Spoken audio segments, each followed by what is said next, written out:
ಐದು ಆರು ಕಾರಣಗಳಿದೆ.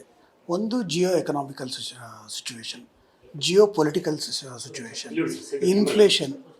Inflation, recession, fed rate of interest.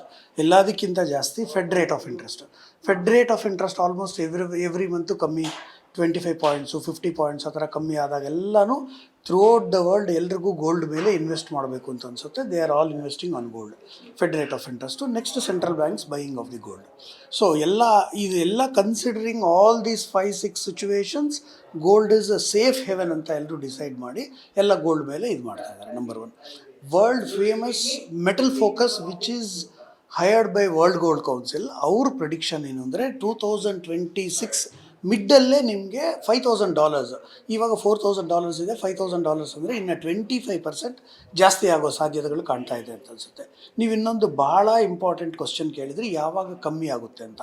S, there is a chance. ಇವಾಗ ಈ ಟೆನ್ಷನ್ಸ್ ಏನು ನಡೀತಾ ಇದೆಯೋ, ಯುಕ್ರೇನ್ದು, ರಷ್ಯಾದು, ಈ ನಮ್ಮ ಚೈನಾದು, ಇದೆಲ್ಲ ಸ್ವಲ್ಪ ಸಿಸ್ಟಮ್ ಸರಿ ಆದ ತಕ್ಷಣ ಒಂದು ಮೈನರ್ ಕರೆಕ್ಷನ್ ಬರುತ್ತೆ. ಕರೆಕ್ಷನ್ ಬಂದಾಗ ಸ್ವಲ್ಪ ಡ್ರಾಪ್ ಆಗುತ್ತೆ, ಆವಾಗ ತಗೋಬೋದು. ಬಟ್ ಏನಂದರೆ ನೀವು ಹೇಳೋ ಥರ ಮೇಜರ್ ಡ್ರಾಪ್ಸ್ ಅಂತೂ ಆಗೋ ಚಾನ್ಸಸ್ ಏನೂ ಕಾಣ್ತಾ ಇಲ್ಲ.